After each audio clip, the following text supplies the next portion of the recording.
Hello everyone and welcome to another Toonkind at 12 FPS.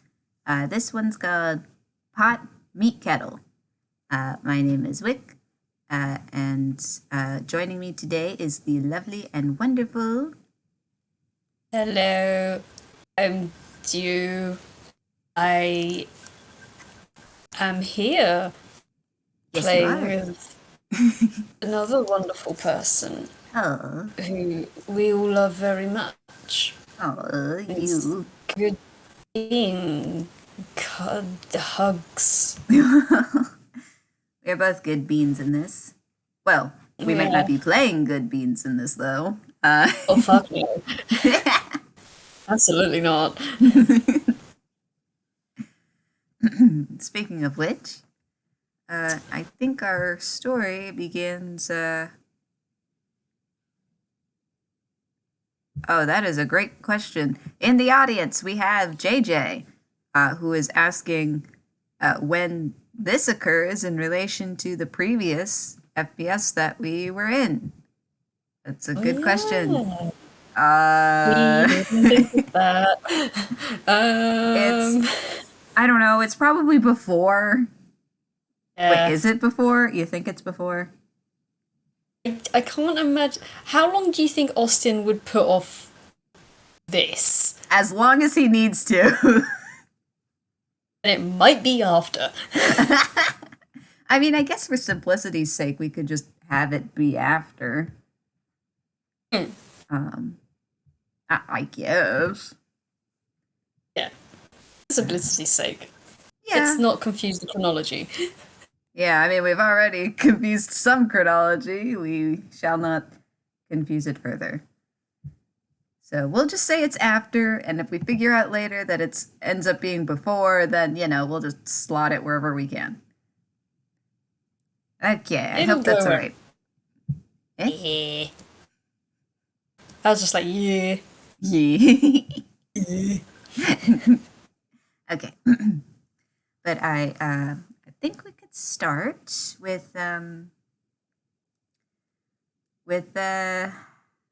one so very lovely teapot who has been unceremoniously wrapped up in a bunch of I guess cloth and bandage and just all sorts of stuff to just cover it for a bit.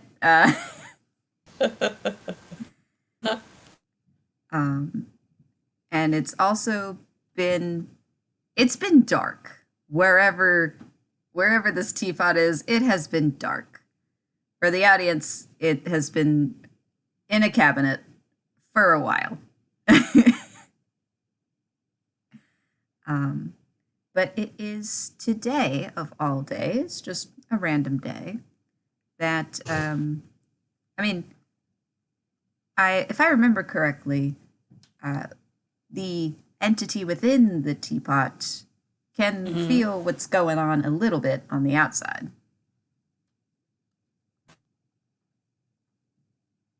Yeah? I just suddenly have thought you'd stop talking. I thought I dropped out the call. Oh, no. Doing so well.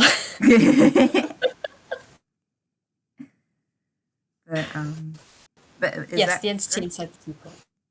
Entity inside the teapot. Can feel the stuffs. Oh, you want me to roll perception? Sure. See how this goes. What's your modifiers?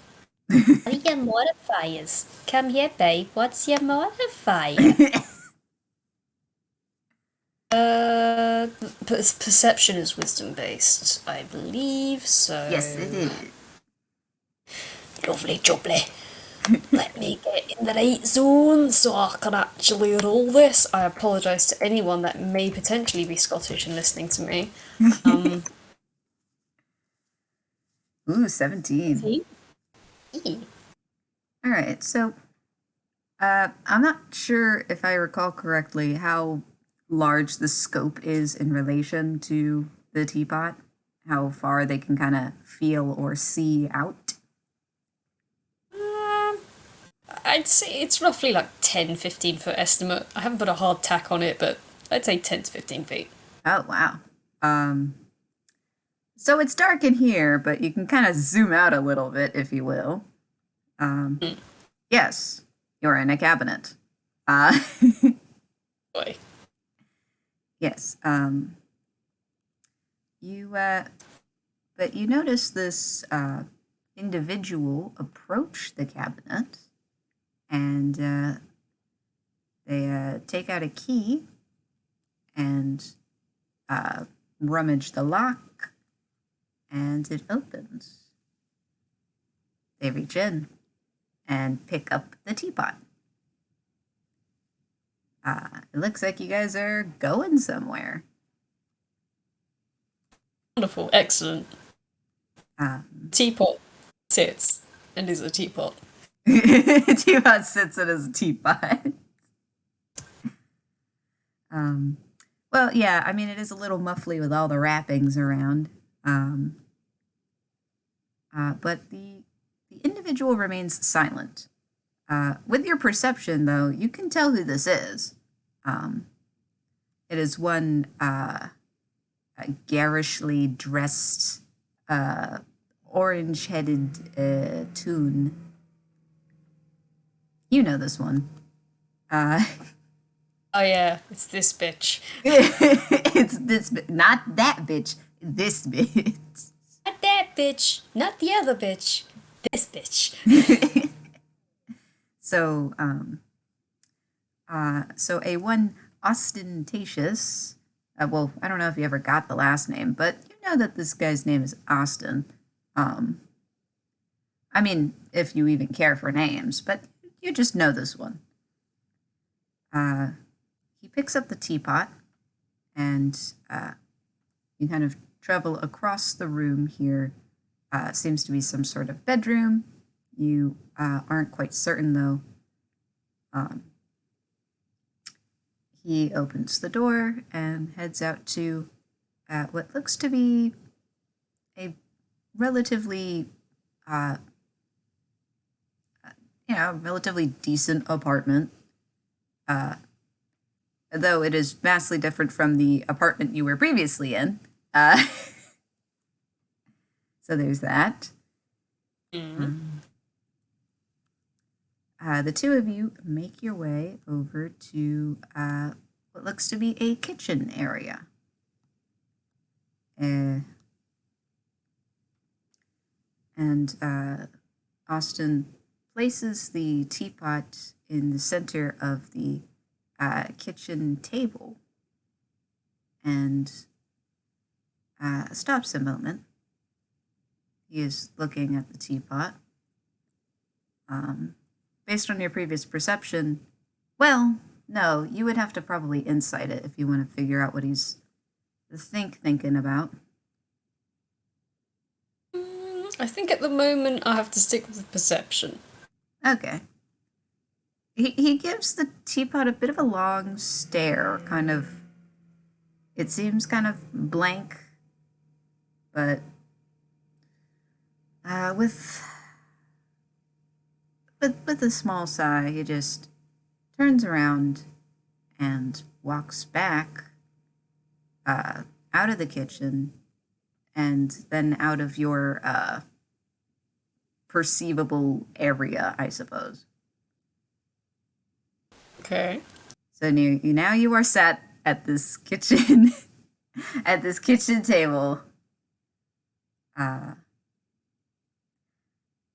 it's only for maybe a moment or two before someone re-enters your area of perception. This one seems different, though. And this individual begins unwrapping your teapot. Not too slowly, but carefully, but not gingerly either.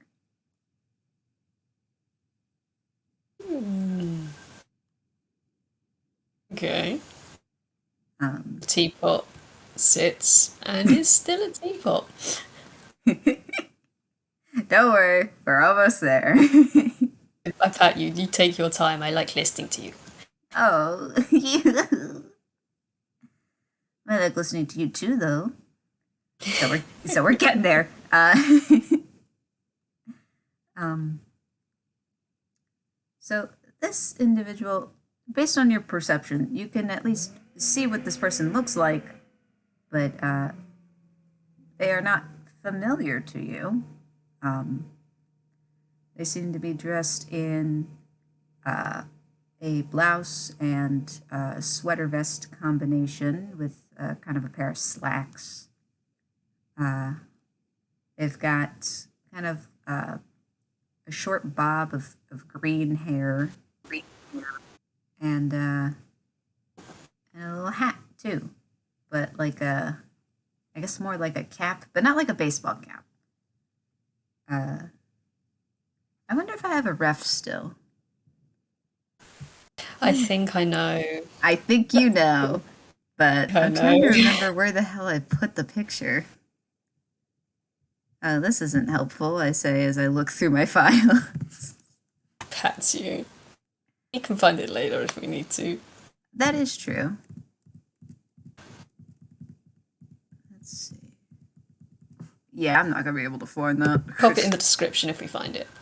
Yeah, we'll Pats. get to that. But, they finish unwrapping the teapot, place the wrappings to the side, and then pull out a chair and take a seat. Let me see if they can pull something out from Hammer Spray. Oh, good. That is a 6 on the Hammer Space roll. From a pocket in their sweater vest, they procure a small notebook and a pen. And they sit for maybe a couple minutes, just kind of waiting for something. You're not quite sure what, but they wait. And they are kind of studying the outside of the teapot.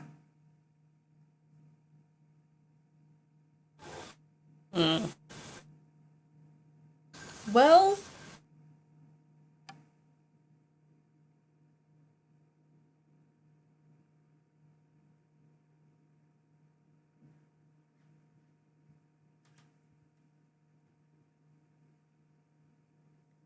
Well,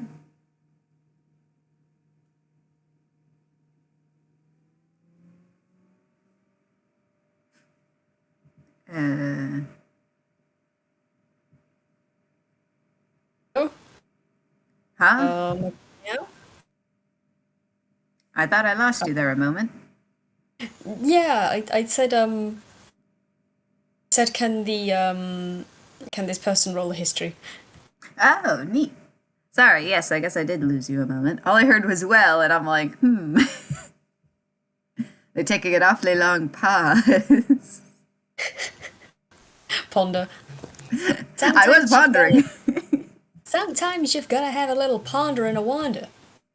Oh my god.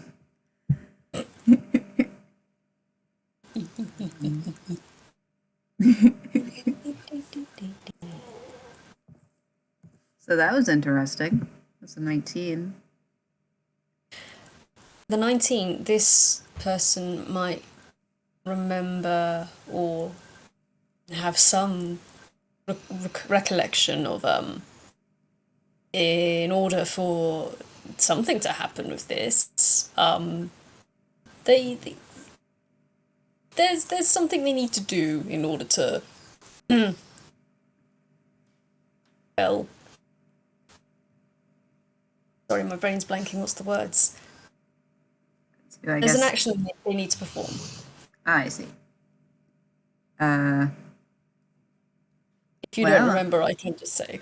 Yeah, I was about to say, I'm like, I'm sure they remember, but do I remember? That's fine. remember that they need to knock twice. Huh. They have to knock twice? Or knock Oh, the side just, of the pot. just knock. Okay. Well, they do take a moment, though, as they're studying the outside, to jot down a couple things already. From this angle, though, it's a little difficult to read it, I guess. But they hold up a hand, they pause, and then they gently knock thrice on the side of the teapot.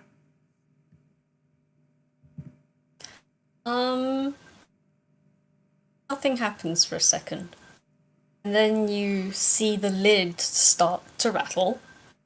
With a shudder and a shake, it stops.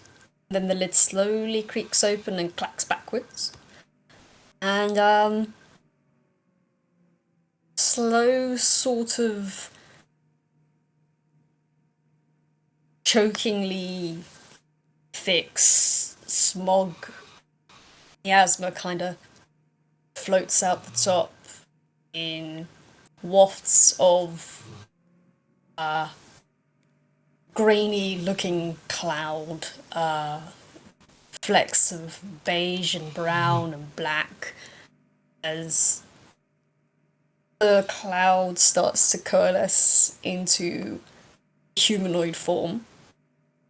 Just in the chair. I presume there is another chair available. Yes, there is. Posing you. Until sitting in this chair, a rather large, both in bulk, outwards and upwards, figure. With skin like smooth stone or brick or clay, bright yellow ballooning trousers and puffy sleeved tunic, their arms crossed and staring you down. They stare back.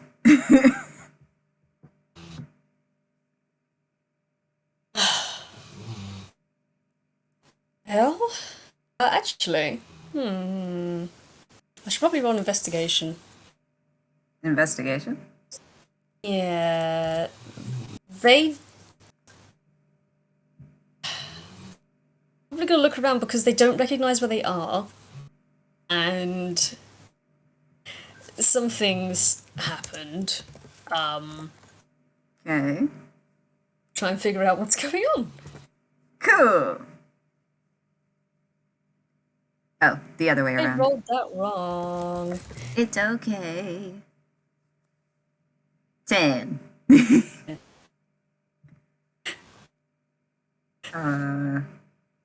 You're in an apartment, but not the apartment you were in before. It sure is different. And you think you don't know this person. Who is this and where are you? Oh boy. Excellent, wonderful. Well, I don't suppose that you know how exactly you got your hands on that. Point at the pot on the table. The the individual blinks and goes, "Oh, no, that wasn't me."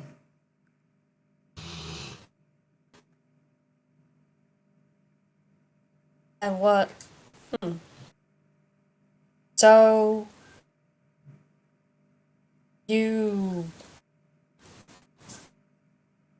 Alright.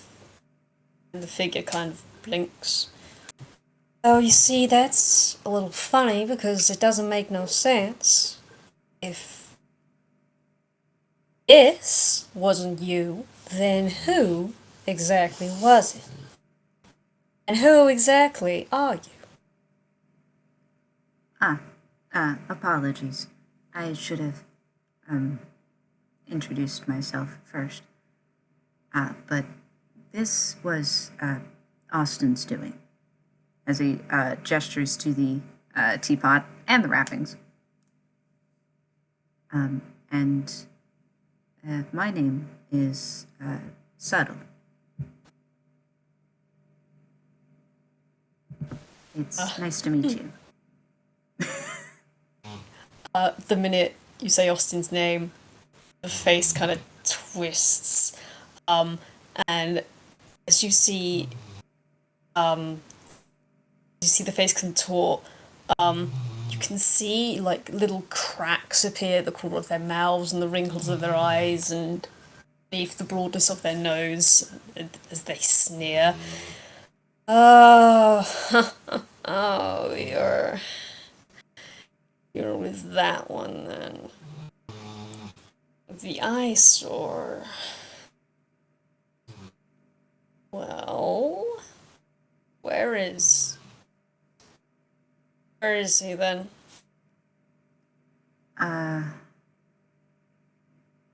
Around, is what he said. I haven't the foggiest, though. Inside that. Haha, deception, your ass. Alright,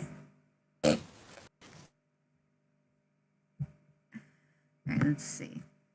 10. Well, 10. let's see. Not much better, but luckily I have the modifier to be okay with it. So that's 15. Yeah, okay. Alright.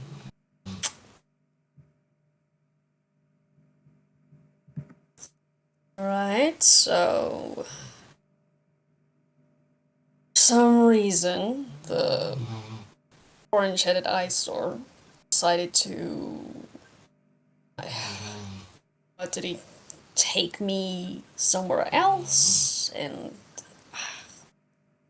where is he? Where am I exactly? You are in his apartment.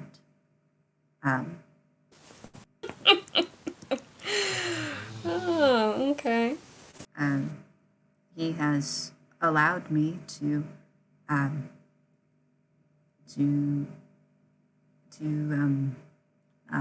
how should I say this?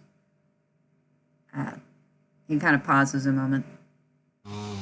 To speak with you, especially in regards to how to return you to wherever it is you came from.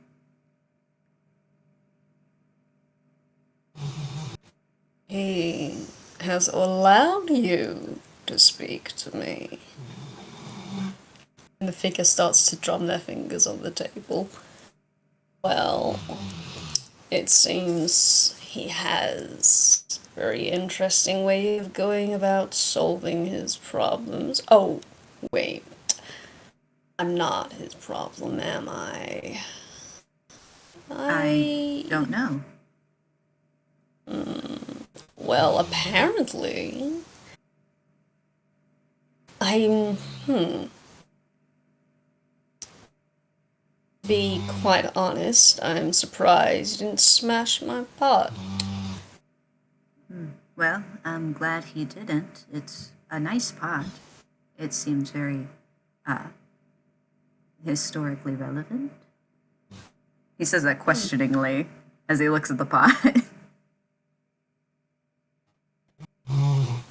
Yes, historically relevant is certainly a way of putting it.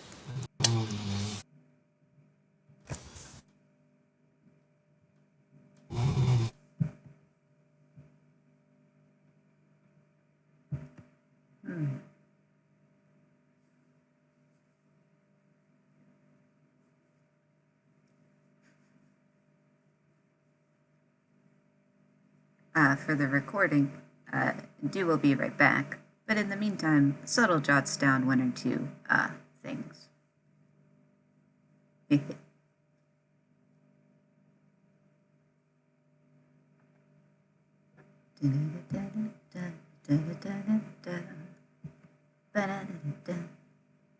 Shout out to JJ. Oh, sorry, my dog was snoring so loudly, I had to kick him out. Oh, I know. I literally I could couldn't hear, focus. but I love them. I love him too, but I could not focus on what you were saying. Oh, I'm sorry. But no, you're good.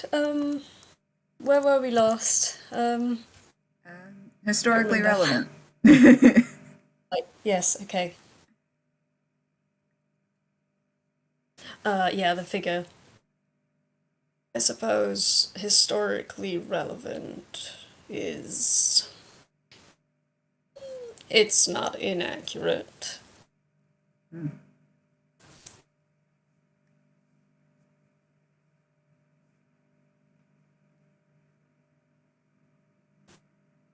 So,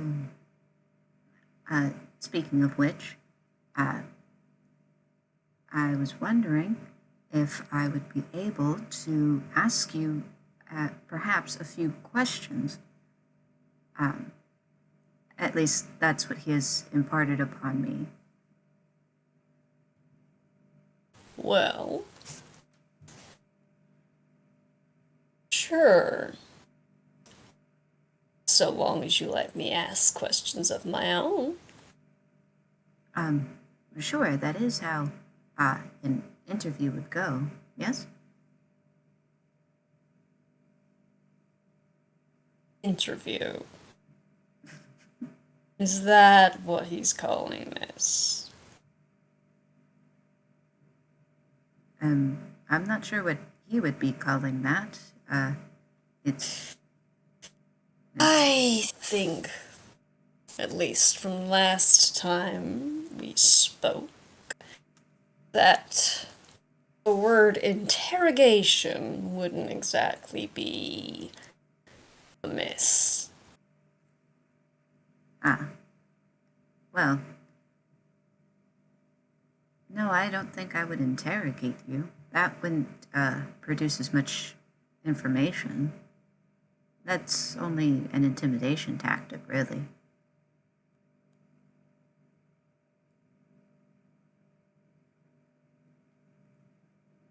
Just lean back. Things have stopped drumming on the table. We slide a hand up and rest a finger on their cheek and tilt their head into their hand.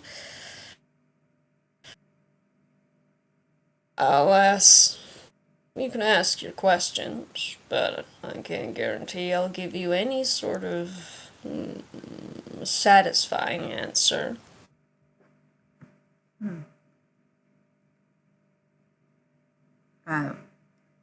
Subtle frowns, but continues. So, I have introduced myself, so what is your name? You can call me Madam. Madam.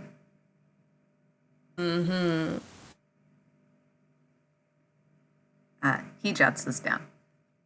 Okay.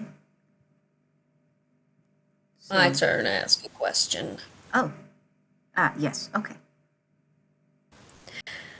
So, give me a second, this is Ju trying to remember the question that came up in their head and then left. Nah. Yeah, okay. So, what exactly did little Austin tell you about this? This being the teapot, or The situation. well, he informed me that this was an item that caused some sort of disturbance for him and others, and he wanted me to, I guess, be, in his terms, an impartial third party and to gather information about how we can handle this. And he kind of just gestures vaguely.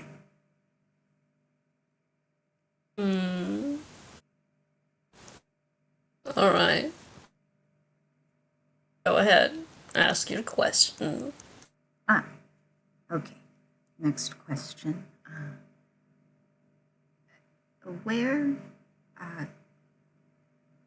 Where did you come from? At least in terms of whether this continent or particular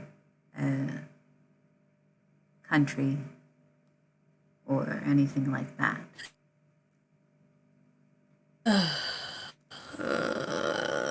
They kind of drag their hand down the side of their face. I presume that we're still in Inkwell. In which case, here. Yes, we are in Inkwell.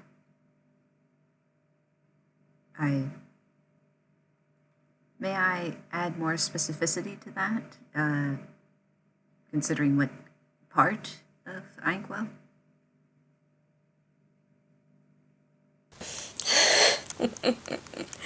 I mean, I could tell you, but I don't think you'd know where it is. Out on any map. You see his eyes grow a little bit wide. That sounds interesting.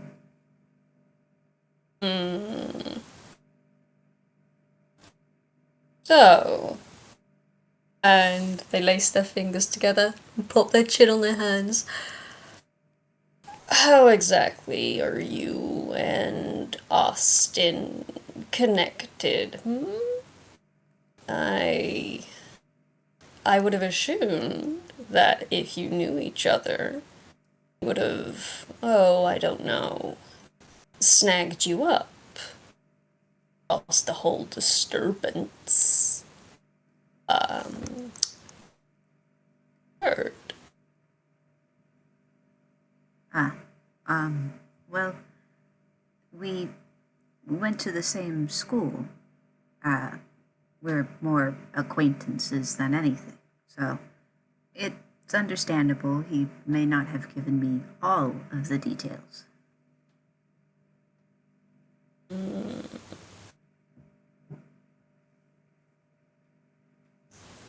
Okay.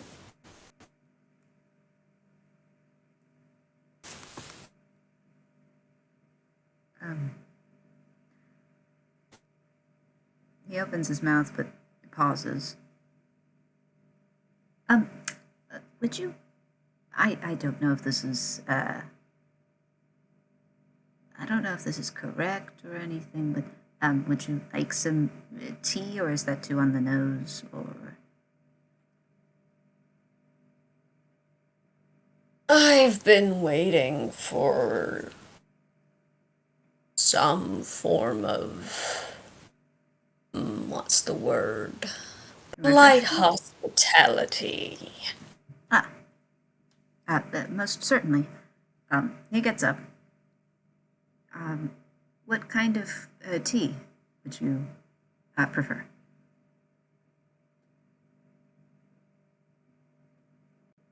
Anything spicy will do. Spicy.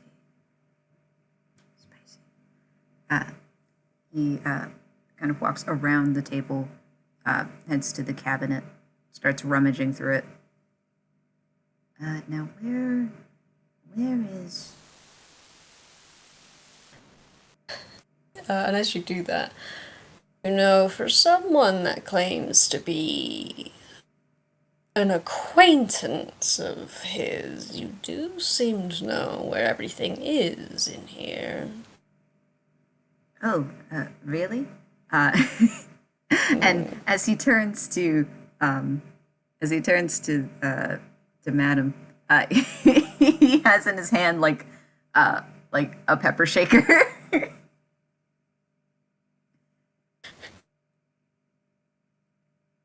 I don't think this is the right cabinet. He puts it back in there. The being looks distinctly. Madam looks distinctly unimpressed. Good. And I do find it a little curious that, considering the circumstances, that he would allow just an acquaintance to be the one to ask me these questions.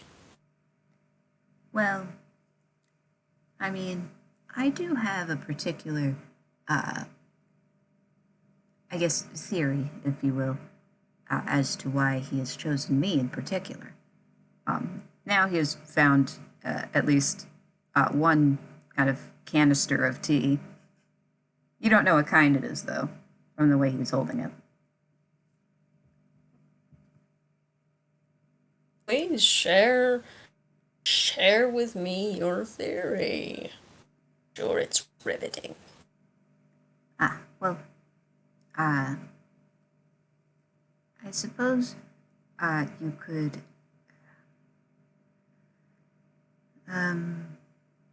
he thinks a moment. I am probably one of the few individuals that he still keeps in contact with from school. And he's always called me a bit of a bookworm, if you will. So perhaps that lends itself to it. He's kind of getting the tea ready as he speaks. But I think also there might be a point of me being dispensable, if you will.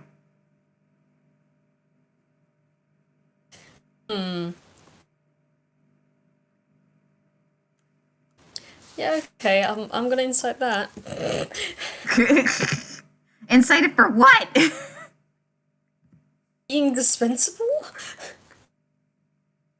I mean, I can elaborate. Nah, don't worry about it. I'll put that roll in my pocket. I'll put that roll in my pocket. I'll give you some extra info too. No, you're good. This should be a matter of inquiry instead of out of character. Hang on, character voice. Where you gone? Me at myself. Dispensable. Well, think about it logically. And now he turns to face Madam. If I'm merely an acquaintance and this item causing such a disturbance is to somehow cause ruin to me, that would not affect him as much, right? It's a little morbid to think about it that way, but it is a possibility. He sets the water on.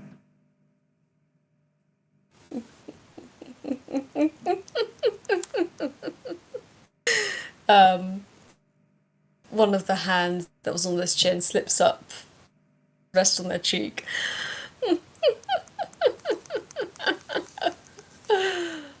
Oh, my. I don't know what's funnier. Your seeming obedience to a mere acquaintance who, by all intents and purposes, callously throw you away by your own estimation. Or that your sense of self-worth is so diminished that you're okay with it. Now, I wouldn't say that. I would. In fact, you actually just did.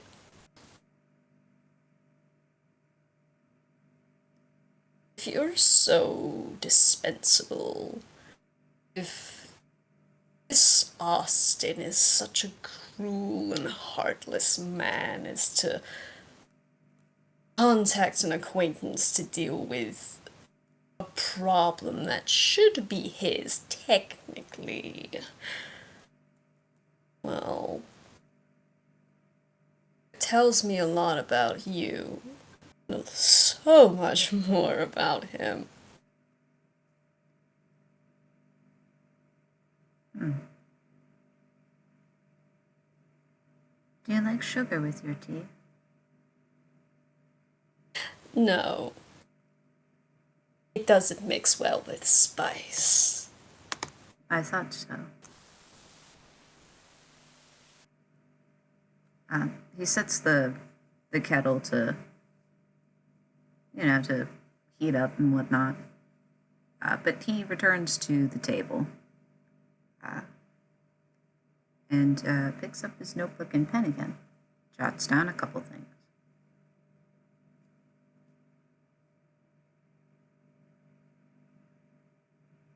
Now. So, Oh, I'm sorry.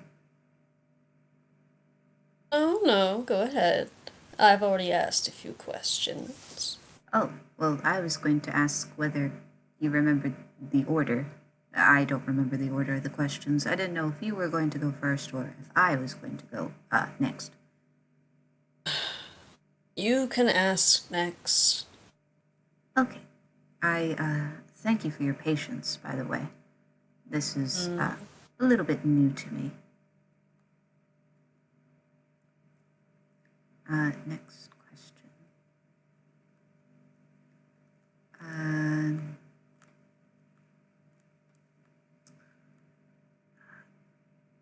I suppose who or what created this pot and or yourself?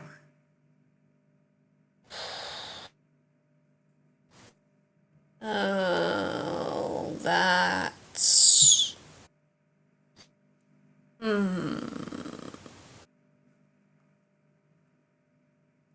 Figure kind of leans back. I'm gonna roll a dex check. A dex check?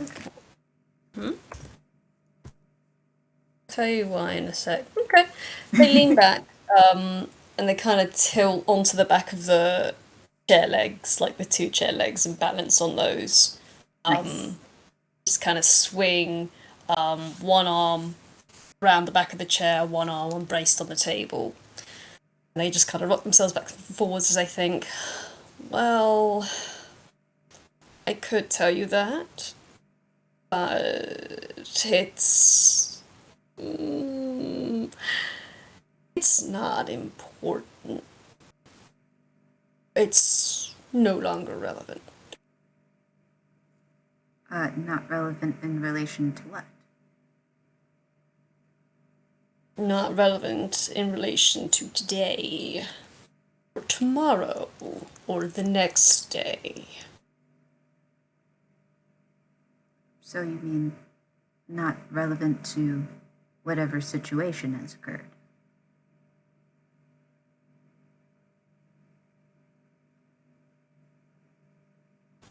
That doesn't get a response. They just tilt their head back, sigh, and kind of look up at the ceiling.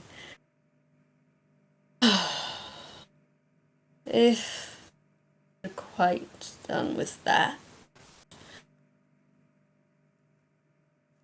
I have a question for you, I suppose.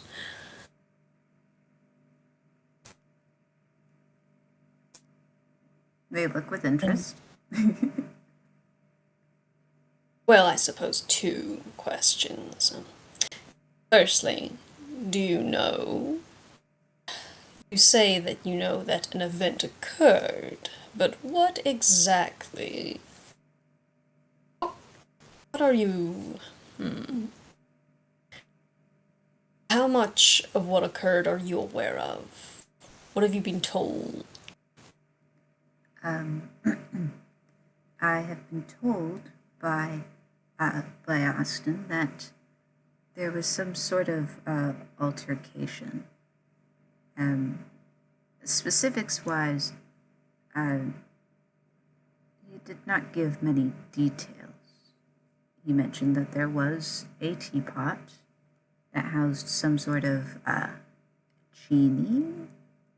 I don't know if that is still a term that we're using. And that it had caused trouble for a friend of his, and that spread to others. But it still requires some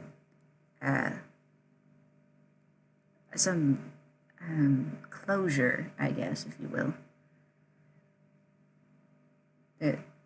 This event wasn't quite finished. But he gave me additional information that the way things were left probably did not allow for any meaningful communication. Perhaps. Go ahead. I see. Well, I suppose I have one question for you then. The most important question, I suppose, that I have. And with that, slam the two front chair legs down on the floor and thump both of their hands on the table and push themselves up. And I'm gonna roll intimidation. Oh, should I roll like a whiz something or whatever? You can do if you want. Like a whiz save or? Yeah, you can do, just to see if you're intimidated. And they lean as much over the table as they can and they say, "You know if that thing is dead."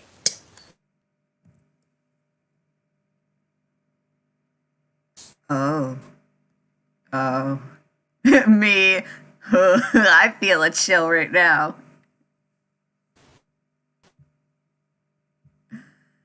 Oh. Anyway. Hey. Also, that's a 16. Settle does not flinch. In fact, he looks a little puzzled. What is that thing? And dead?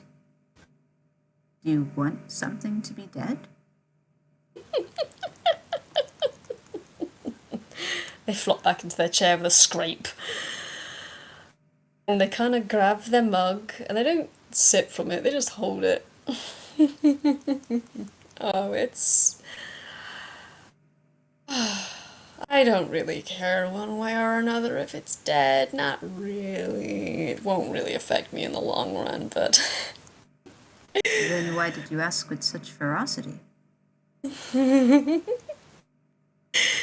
Oh, I just wanted to see how deep of a hole that stupid little carrot top has dug himself. If he thinks... Now they do take a sip. You want to roll like a con? You might... Me. Oh, well. Oh, well, okay. Fuck me, dice. Holy shit! Fuck me, dice. That's a nat 20 on my con for a 27. Nice. Well, you said you like it spicy. Even with your nat 20, obviously you're not overpowered by the spice, but it is very strong. But it's not strong just spice. It's got other notes to it as well. It seems to be very well brewed. Almost singed, but not in a bad way. It's very pungent, but it has quite the lovely flavor.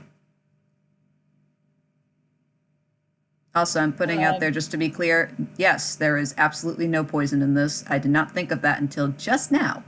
And I would not Me poison them. me thinking you lace it with like a truth serum. Oh well. Never mind. Me. I'm not that smart. Also, I don't think there would be a truth serum in the apartment. Also, yes, you are that smart. Also, we don't know what Austin's capable of. You know, you're right. But anyway. Anyway, Adam smacks their lips and kind of swivels. There's like a little bit left at the bottom. They kind of swivel it around and say, you know, for someone that actually, you know, I'm gonna roll something else. Oh. Fear? Intimidation. I need to add a 1 to that, but that's still 11. Subtle.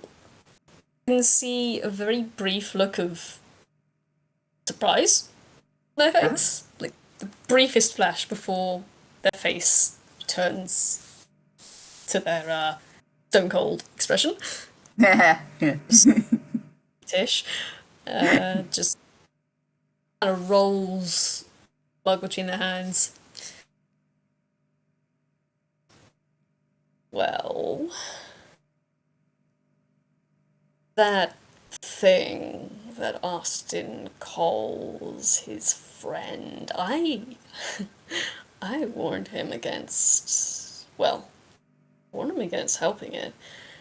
On one hand, I'm glad that I am no longer subjugated to that shiver. But I can't deny I'm a little disappointed. The thing wasn't exactly the most durable of creatures, I thought. Oh well. I suppose I'm not the one to do it. To kill them, you mean? Well, something's going to. Well, we all die at some point or another. Oh, yes. It's not about when. Well, I suppose it is about when. It's more so about the sooner the better. How long can you leave a problem to fester before you can no longer deal with it? The problem grows so large outside of your hands that not even you, or another person, or a group of people, or a nation of people, or a whole world of people can deal with it.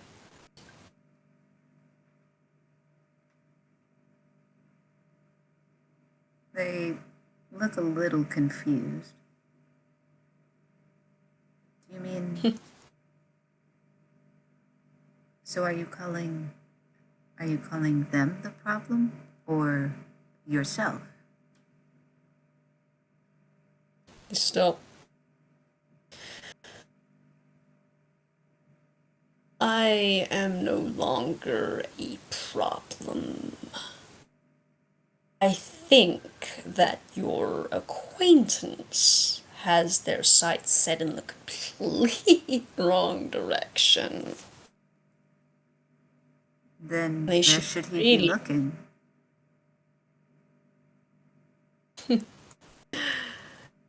next to him. Next to? As if for emphasis, he looks to the chair next to him. But it is just an empty chair.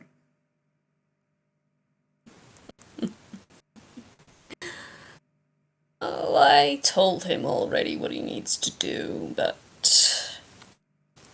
you can't force someone to cut their losses. If he's as cruel as I think he is, which, well, the sounds of it, he really is, I don't know what he's hoping to gain from that thing. Don't know how he plans to use it. But I hope whatever's... Is this friend a construct? You keep referring to it as a thing. I'm a little, confused, I guess. Oh, no, don't worry. It's none of your concern. Just talking aloud sort of thing. I'm sure if you tell your acquaintance, he'll know what I mean. Oh. Is that thing dangerous? Something that should be dead?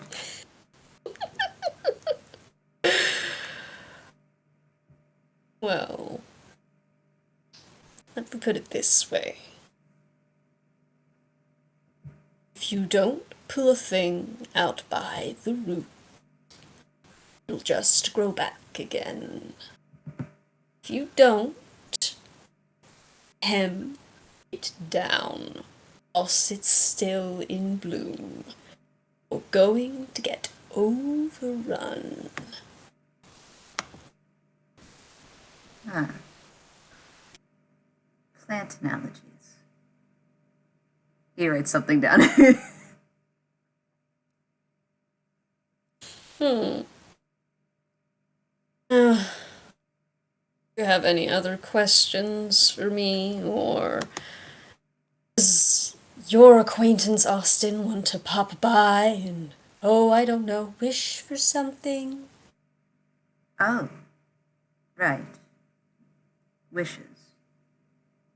Do you have specific parameters as to what can be wished for and how many wishes can be granted?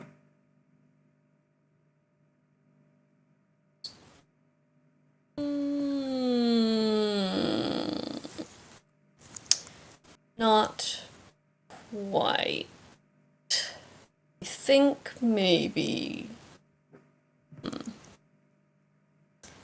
Suppose I could show you, if you'd like, what I mean. Show me. And they stand up, and they slowly reach a hand out across the table, palm up.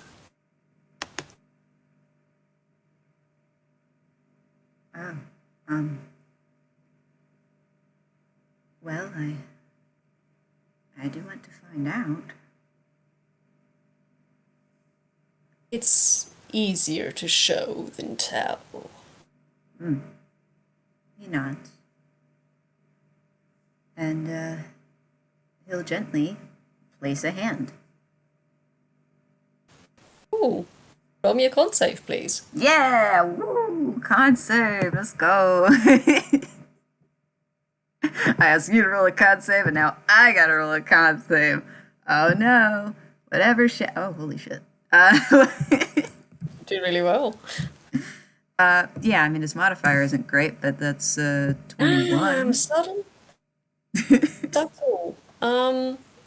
You feel the strangest feeling of yourself not quite stretching, but you feel like the pieces of you that make up you get a little further apart, slowly, bit by bit, until you're still whole, but you're also separate. You feel yourself get very, very light and floaty, and it gets to the point where you can't really keep your eyes open or focused and everything blurs. Then you're yourself whole and united and bodily. So, and you're somewhere else. And next to you, towering over you, is Madam. This is where I need to DM you something. Ooh. I am looking. Well, you know, when that shows up. Yeah, lore. It's about the lore. About the lore. Oh, that's a big question. Yes.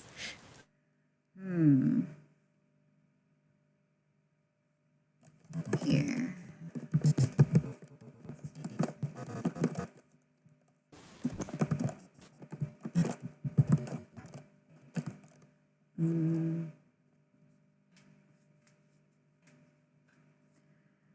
Oh, that is a tough question. Oh, I mean, if you want, I can suggest something.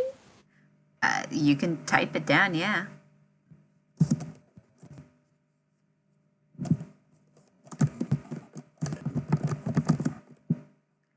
That is part of it.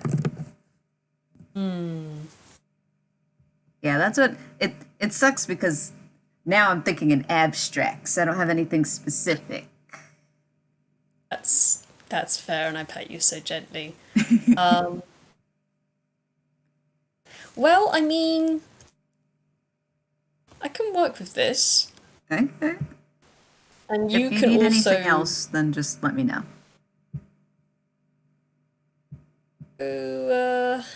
Fuddle. You are standing. I don't know how familiar this place would be, but you're standing outside of some sort of hall or community center, and attached to the side of it is just a little ways away from it is a garden. You don't know if that's supposed to be attached to it. You don't know if it's a long way away from it. The distance kind of gets weird and blurry, but you see movement, different colors coming from the garden, and you hear laughter and music and it sounds like a band playing. Adam looks down at you and gestures. Oh, this is. Well, why don't you go and take a look?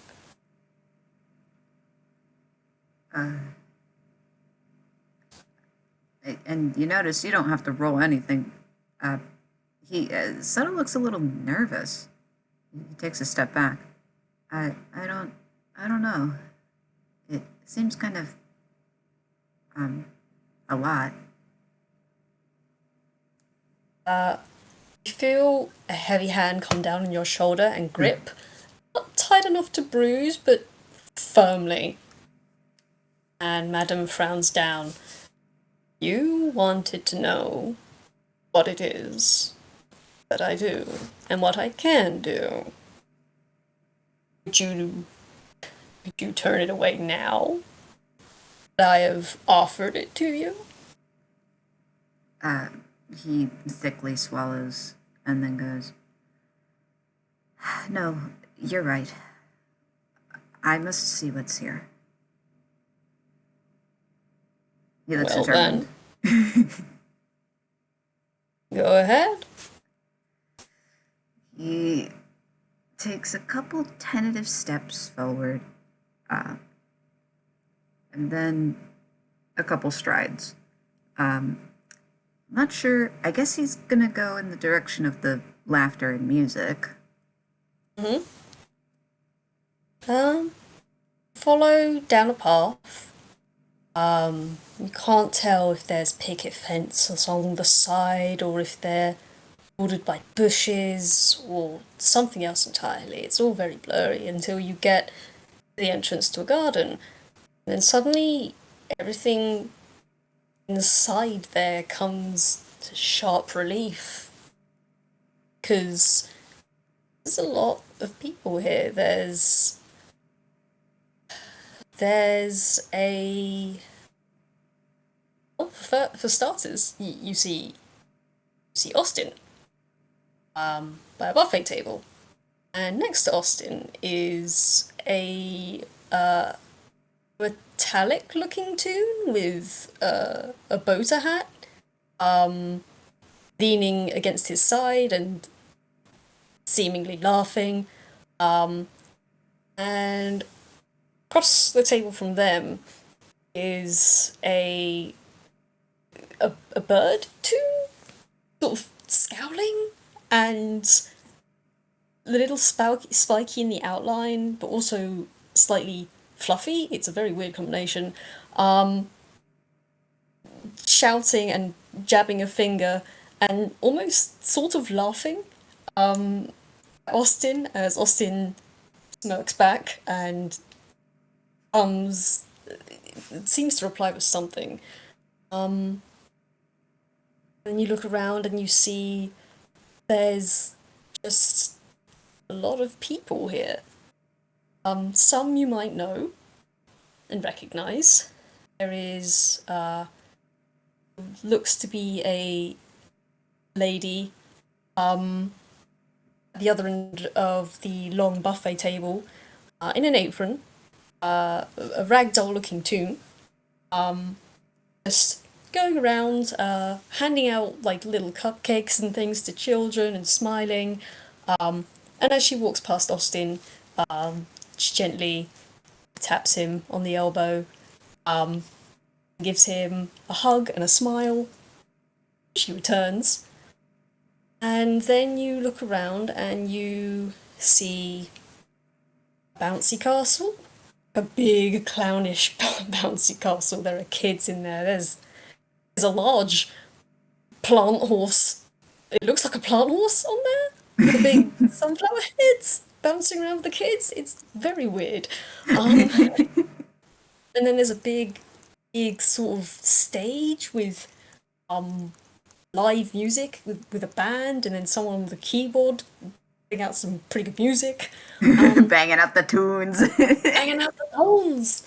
And then your gaze drifts again elsewhere, and then you see you and another green-haired toon.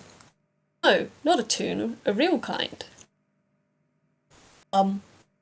Who seems to be crouched down next to a plot of soil and is smiling gently up at you and gesturing at this patch.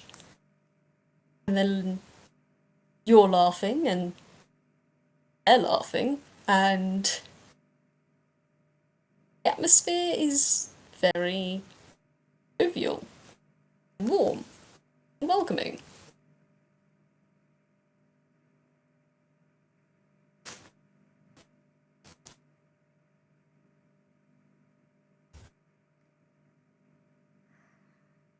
Settle takes a breath and then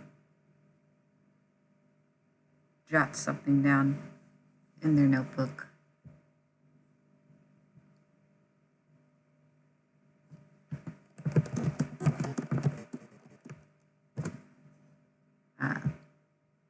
They turn to face Madam. So, can you tell me what this means, or is it only known to the person? Well, I can't tell you what it means. Well, I can't really tell. I could tell you what it means, but that involves a lot of psychoanalysis that I don't really want to get into, considering the last person I did this with. Well, yeah, no, I don't want to do that again.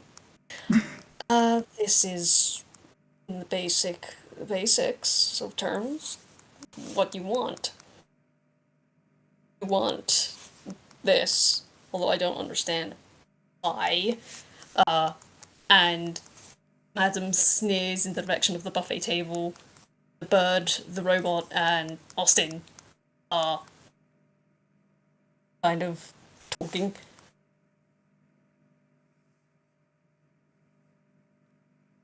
You don't understand why this is a desire? Oh, no, I understand that. I'm very well versed in mortal psychology. It's more so. It's more so the choices. Their gaze has not moved from the buffet table. Choices. Questionable choices in company.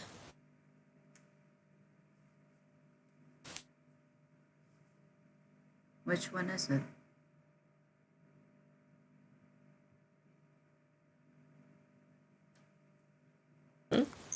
Which one is what? Which one is the one, the choice that you're not agreeing with? And yes, you can roll it inside. Thank you. I'm still gonna roll a deception anyway. Can I roll that again, please? Yes, you This can is roll it a again. specific thing. Fucking hell! Can I DM you why I wanna roll this, because I think that's a bit malarkey for what exactly this is. I mean, you can roll a third time if you want. Okay. Watch me get a 3. Fuck. Listen, you can't just say that and not expect to roll a 3. Okay, I need to DM you something really quickly. Okay. But also, I mean, I can just roll deception but at disadvantage if it's what I think you're thinking of. Because screw Avery. Yeah. So, all right. We will start from scratch in this one. Okay. In Okay. that you roll at advantage for this insight. So just roll twice, and I will roll at disadvantage, but we're still rolling insight and deception. After all, it's Okay. very hard to keep. Holy shit! You know what? Oh, wait, I can still. If I roll a nat 20. Oh, fuck it, don't you dare. For the audience, Guess what bit? No, I'm kidding.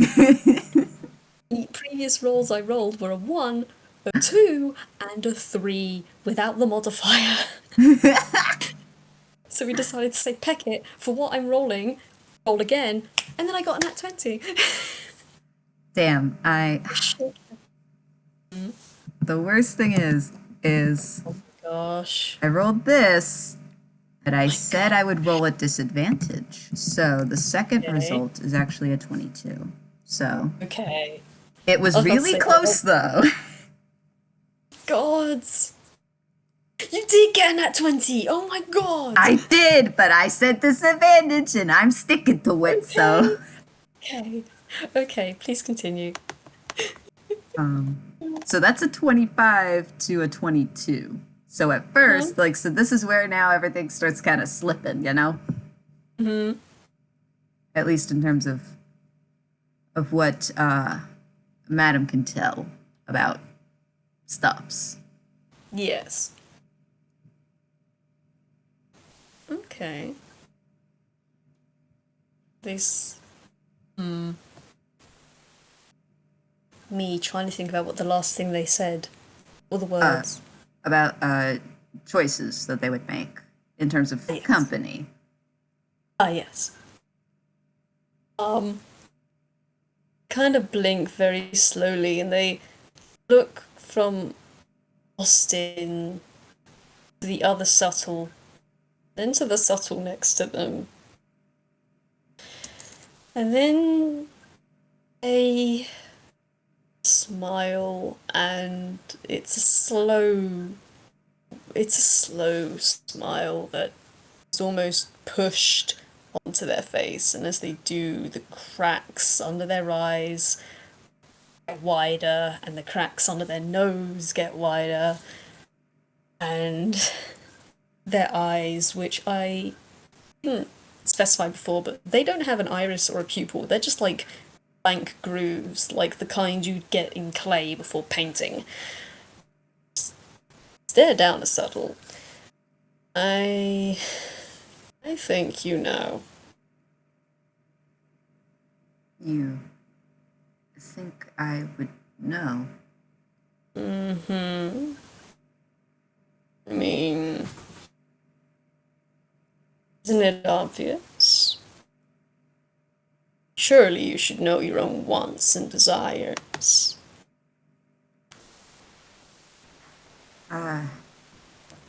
Well, I mean, that is part of your business, dealing with what people want and what they wish for.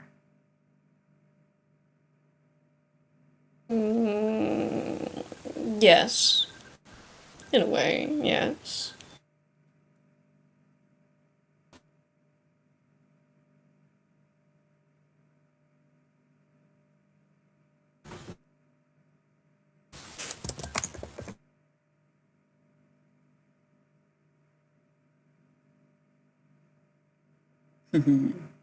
That's okay, cliffhanger. Oh, so for the audience, dude's dogs are whining. We gotta pet the puppers, figure out what's up. But,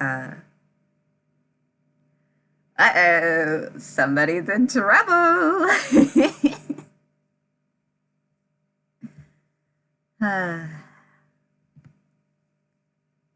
Also, sorry, not sorry to you, JJ. Haha. Don't you scream at me.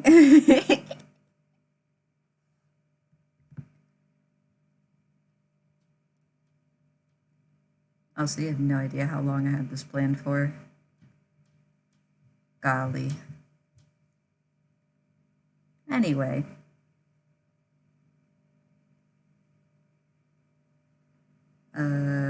Just gonna hum a little ditty or something. Don't know what. I might actually cut this out during the recording, but we'll see.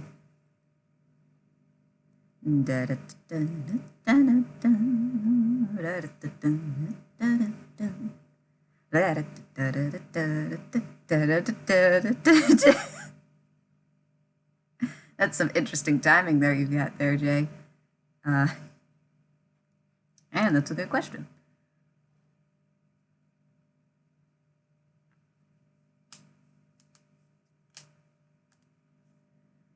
We can all catch our breaths for a hot second.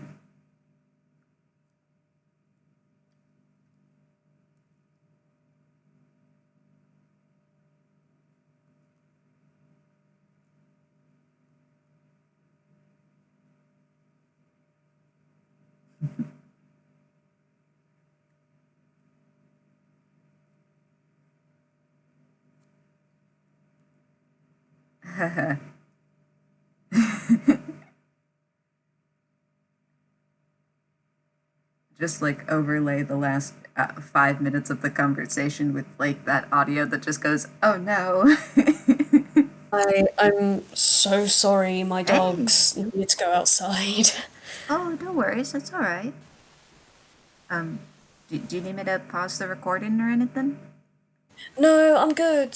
I Ah. didn't pause mine. It's just a load of silence, so. Oh, I haven't either. Okay. It's fine. Gosh. I forgot where we were again. It's okay. I will say for the audience, yeah, Subtle hasn't figured out what, or hasn't realized that Madam has figured out something. Wonder what that could be. Anyway.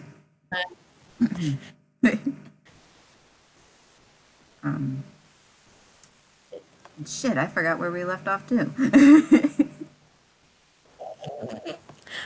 Madam was saying, shouldn't you know your own wants and desires?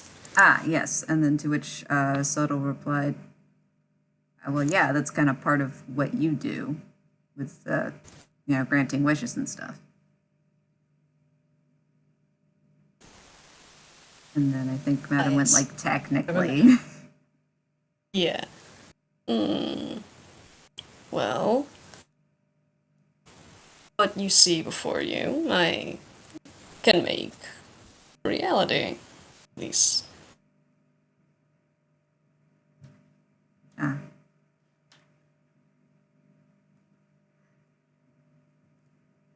You can make it reality. Mm-hmm.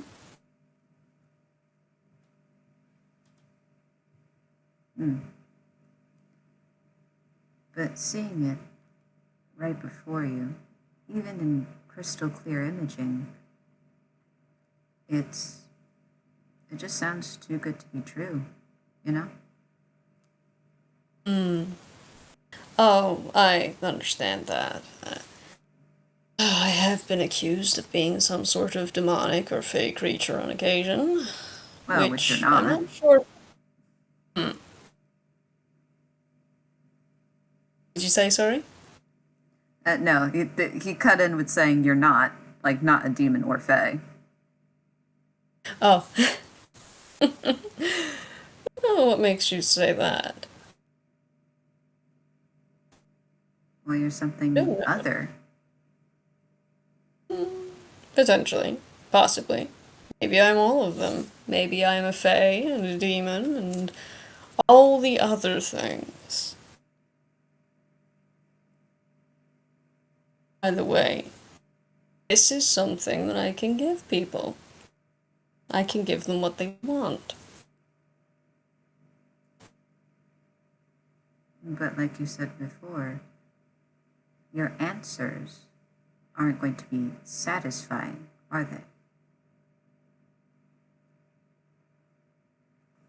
they?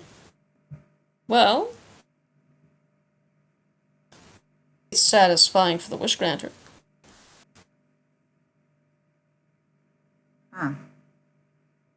So that's an important question. He read something down. Then he turns to Madam and goes, "What what do you want? I mean, what do you gain from this?"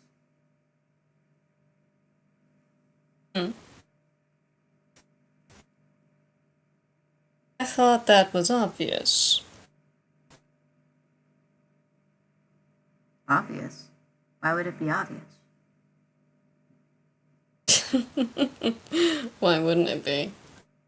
It's it's so incredibly simple and honest, you haven't figured it out yet. I don't feel like I need to explain it. I'm sure you'll get it eventually, but no. They shrug a shoulder. Well, if you don't understand now, then I'm sure you will at some point. How are you so sure? Oh, well, most people figure it out eventually.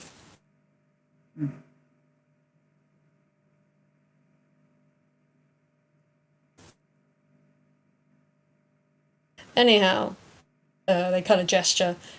So, is this something that you want?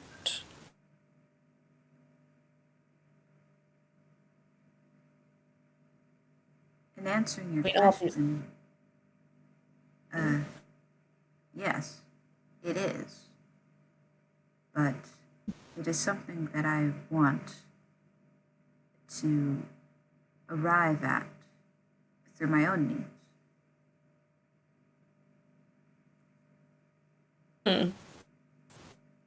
Well, haven't you?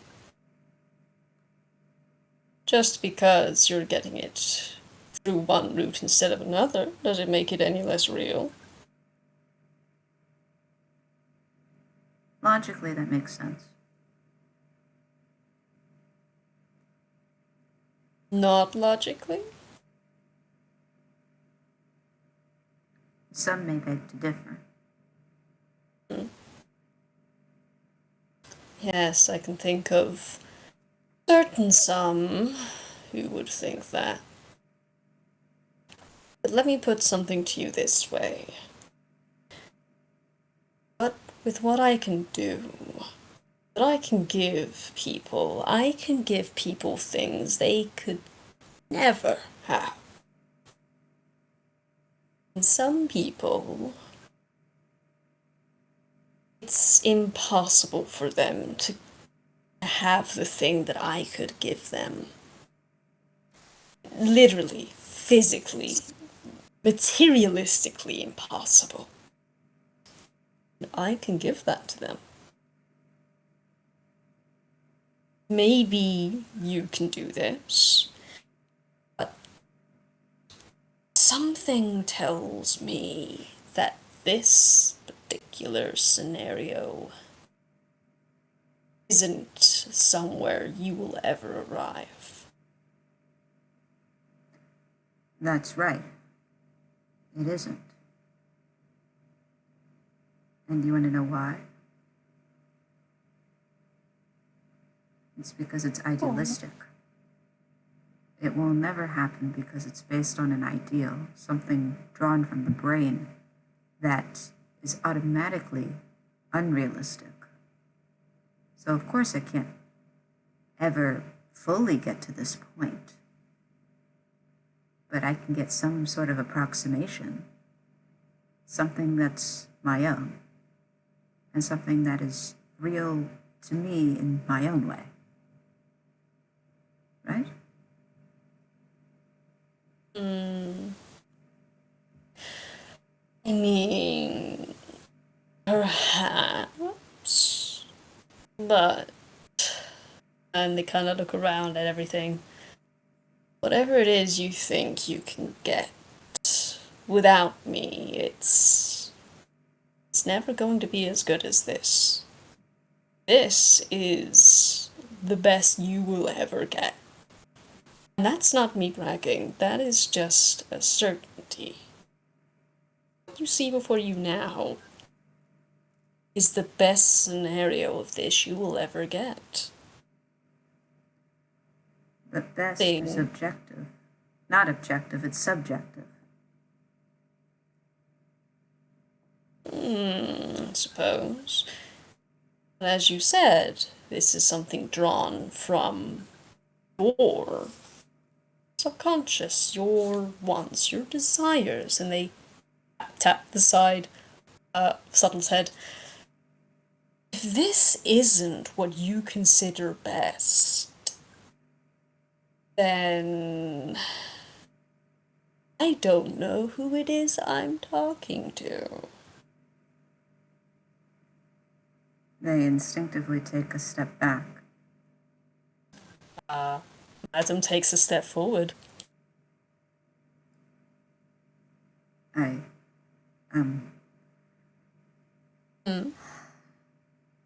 Mumbling. I can't hear you.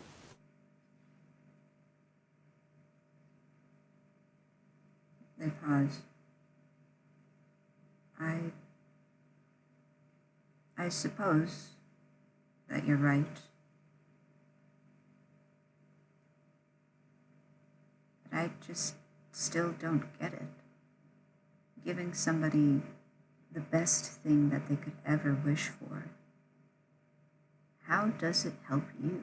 Do you siphon off of the energy? Do you find some sort of gratification?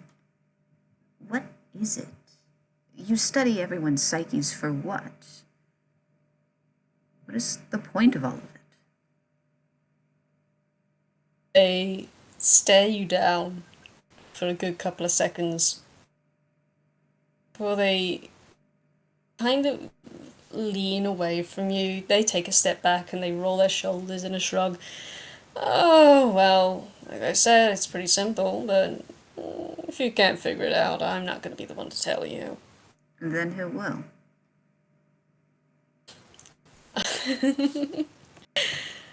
Oh, well. That's a good question. Anyhow, I suppose I'm going to need you. This is part of the process, as it were, seeing as you're wanting to find out how I do what I do. I present to you your first want and desire. I can give you this. for you to become your reality for now and forever. Do you accept? They hold out a hand.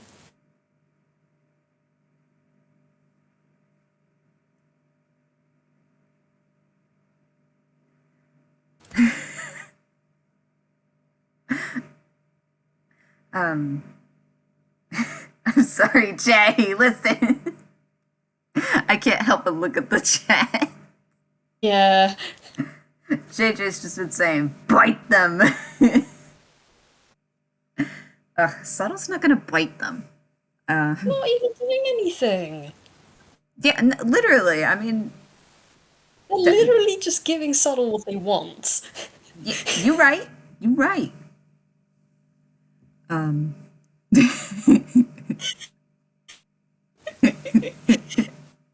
Anyway, point at you, Wick.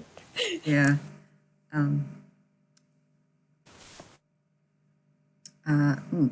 Could I roll investigation? Not on the hand, but just for something. Yeah, go ahead. All right, let's take a looky-loo. Oh, it's not bad.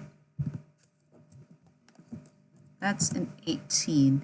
That's to try to kind of piece together what could be next, or also drawing on other experiences, how the process goes. Okay.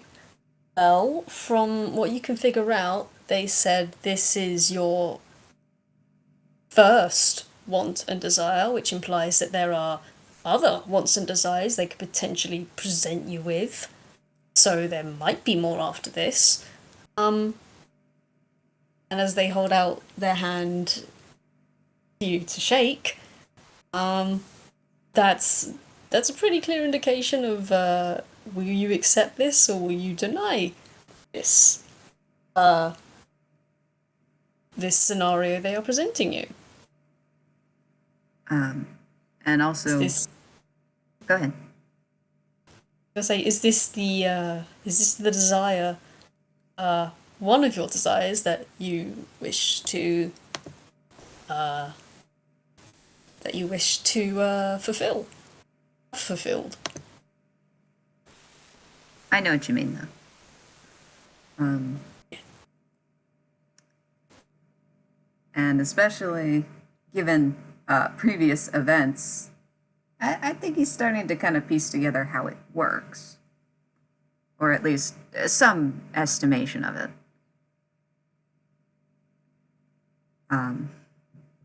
So, Subtle looks at Madam's outstretched hand. They reach out a hand, but then pull it back. I think I understand now. And they jot a few more things in their notebook. I don't mean to be rude, but I think perhaps this is enough information that I would need from this place. Also, yes, where are we?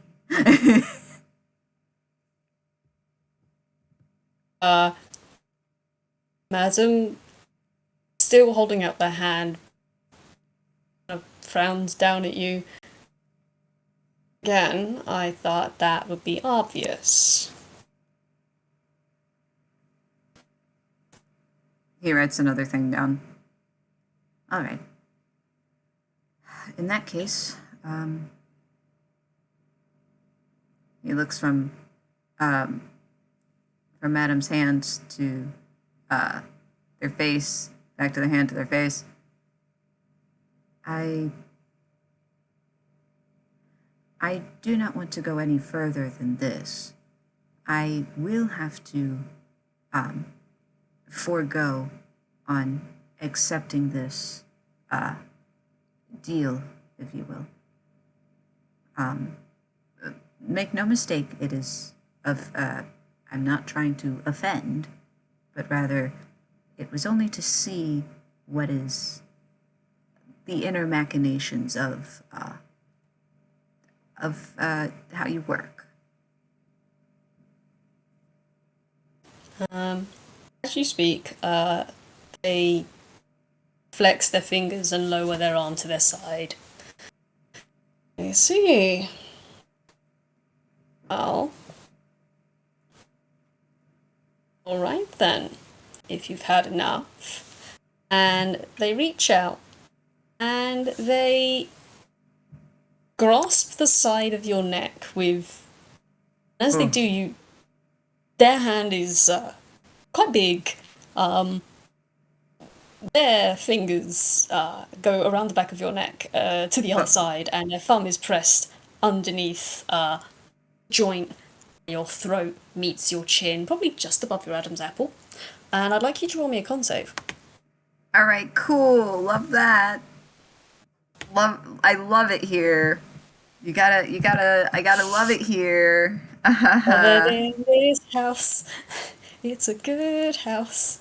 In this house, It's we a love and nice respect house. con saves. Love and respect the con saves in this house. All Oh, hail. that's a 19. Okay. You roll something. I still don't like this scenario, though. Okay. You don't have to like it. Well, of course not. Well, I mean, is Subtle enjoying this? No. Am I? Yes, absolutely. Just eviscerate my character here. Okay. Oh, shit. Right. So with a 19, you feel yourself come apart again. Stretched out, spaghettified, elongated, airy. Spaghettified. Spaghettified.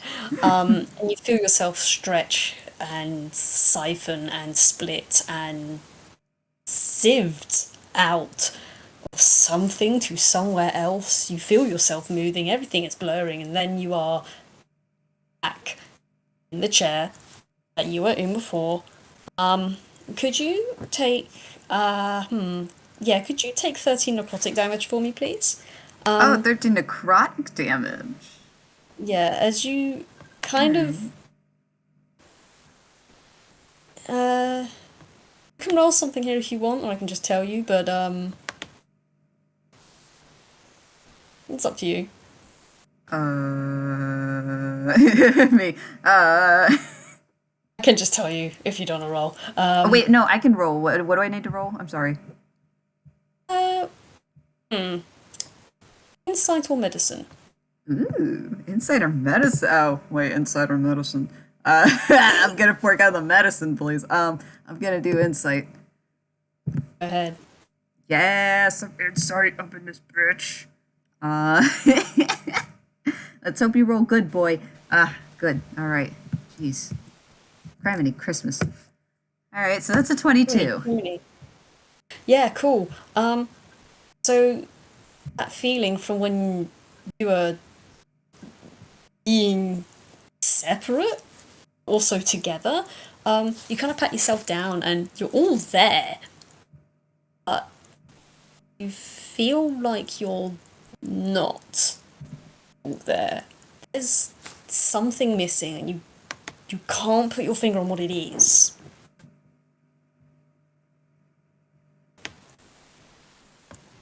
What's happened? You're whole, you're hearty, and you're physically fine. Something is off. And in the chair opposite you, Madam leans back and looks around and says, "Oh, this was a waste of time. Not surprised, but I am disappointed." Why?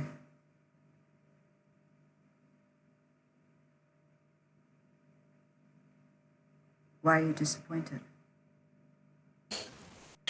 Well, I thought, well, I'll admit you did have me going for a while, and I'll admit you're very good at playing your part.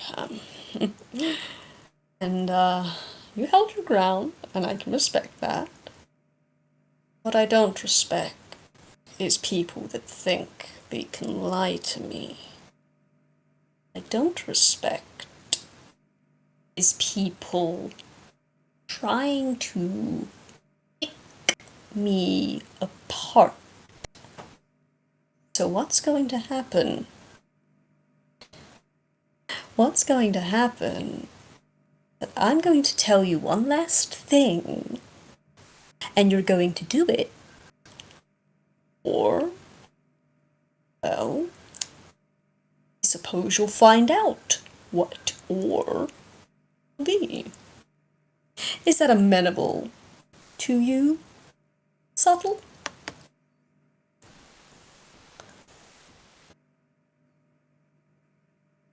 Only if you answer a question of my own. Maybe.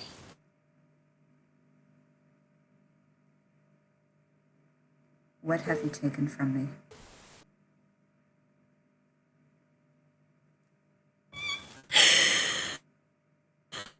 Well, what? I'll give it back. If you do, just do what I asked you to do. For you absconded with me.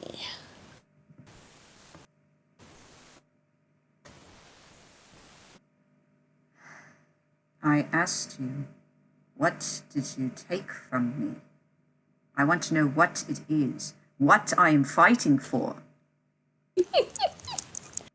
You know, the only thing I was trying to do was actually be, agreeable. I wanted to know every facet of what you are in order to get you to wherever you need to go so you can leave us the fuck alone. Oh, it's cute that you think dissecting someone's upstairs is how you get them to do what you want, but guess what? That's what you do. No, that's not what I do. That is so far from what I do. What you do is dissect something to achieve your goals. What I do is something far kinder. Kinda. I see what you've done to Lao. That isn't kind at all. Right. It wasn't kind of me. Would have been kinder if I'd killed the fucker. I'm so sorry I didn't manage it. But don't worry. I'm sure something will come along and fix that for you. Well, hopefully you won't be around to see it. And it'll be long after you're finished with. Now tell me what you've taken from me so I can do your damn dirty work, your task, whatever it is that you're ordering me to do, and we can go on with our lives. How about... And they place one heavy hand down on the table and they lean across and they reach out their hand to your neck again. They stare you down.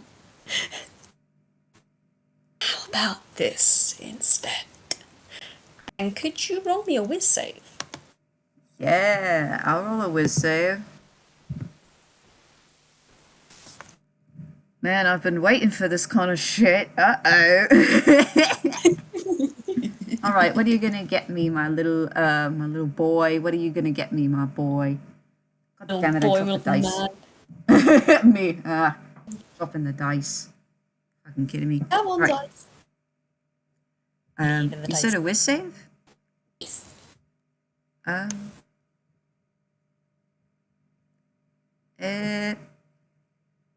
Let's see. Okay. I got it.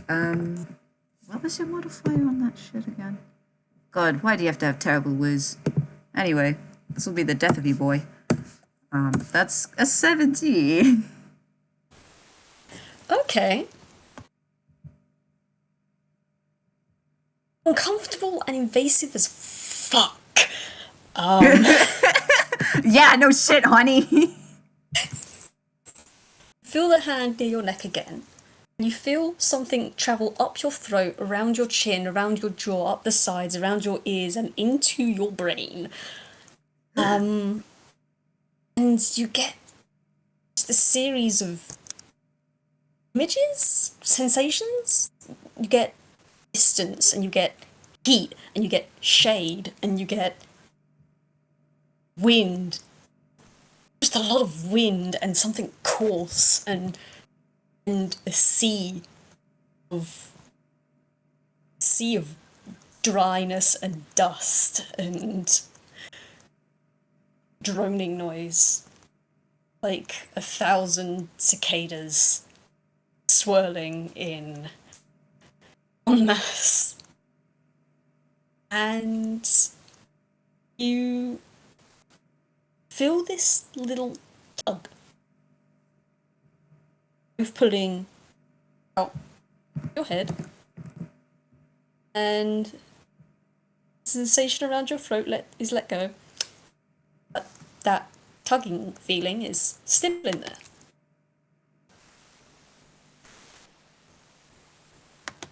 And Madam leans back. Well, if you want to know what you're missing, maybe you should think about getting this. And they tap the teapot back to where it needs to go. What do you think I was trying to do in the first place? Well, You have your methods and I have mine. I was only trying to help because I know nobody else in that party of mine was going to. Because you're such a pathetic worm that we would rather just break your pot or send it to the moon. Okay? oh, it's really quite funny that you think I'm the worm when really, if I cut you up into all your little segments, wonder how much of you would wriggle. Anyway, I've done what I need to do here. I'm bored of you now. Just get me back where I need to be, and I'll return to you what you need. Or maybe it's just what you want. Well, either way, With that. either way, you're just gonna go back in that dusty little bin you call your home. I'll wrap you up, and yeah, we'll see what's happening next. Can't wait to see you again, cheap fuck.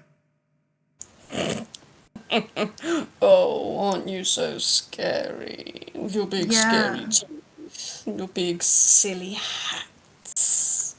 I wonder how many hats you're going to end up wearing. I wonder how many faces you have. And they just sort of start to hum a little, and they make their way back to the pot, place a hand on the top, and then look back at Subtle. Well, not that this hasn't been incredibly enlightening, but Not too quite bad. frankly, It's been to me. So, bye-bye. And they give a sickeningly sweet smile. I think you need to work on your methods of interrogation. They're not very subtle. And with that, you see them start to dissolve into sand with that same browny black miasma and flecks of what seem to be sand and grit and ash flake off of them as they go back to the pot. The lid clicks onto the top with a Subtle wastes no time in grabbing the wrappings and just wrapping all the shit back up. But okay. But they pause. Then they unwrap most of it, but they just wrap the top part up. Well, if we're stuck with you, I guess I should make you comfortable. And so he's gonna pick up the teapot. Oh, go ahead. I was going to say, you just wrapped the top part. Yeah, like where they would come out of. Okay. Cool. Give me a sec.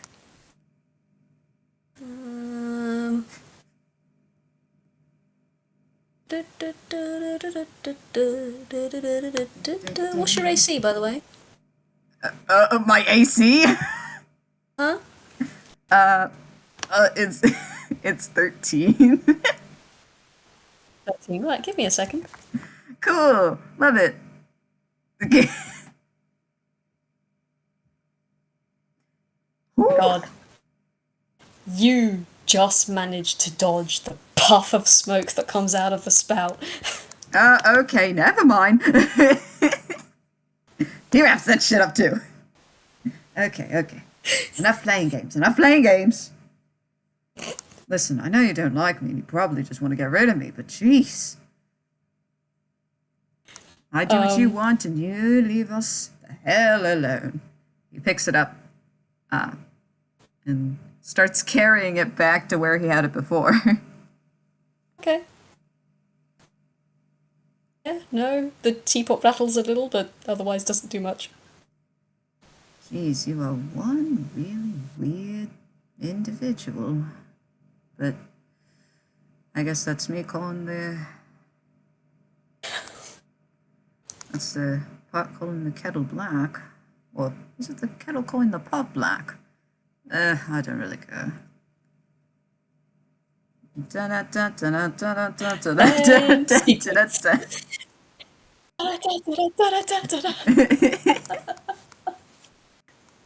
Oh gosh. I mean, unless you want to have anything to add. The only thing I was gonna add, could Austin roll a perception? Ooh, perception. Sorry, not Austin, Sutton.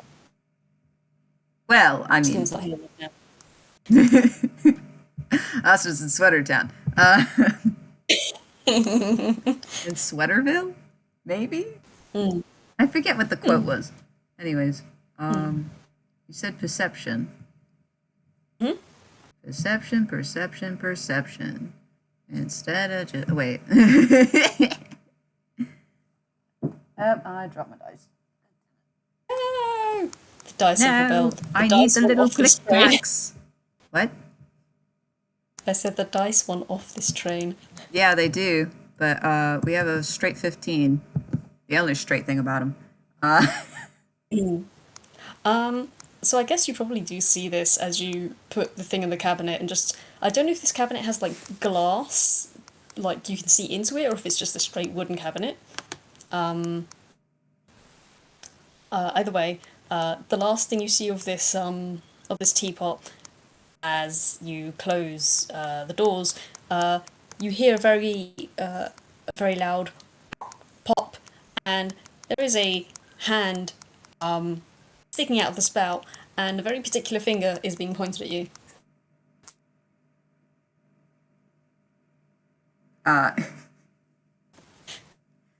He gives the same finger right back and shuts the door, locking it. Excellent. There's only one thing with a 15. You get that with a 15? Actually, I will poke you after. That will be a post FPS thing, I think. Yeah. And this went in a direction I wasn't expecting, but was also very fun and good. Thank you so much for doing this. Thank you. It's fun to play. And Yes. I hope all of you at home enjoy it as well. So I wish everyone a good time zone, yeah? Thank y'all for listening to this. Yeah. Stuff happened. It took a while, but it happened. It happens. And we're gonna get It things happens. moving. Yes. Anyway, okay. Farewell.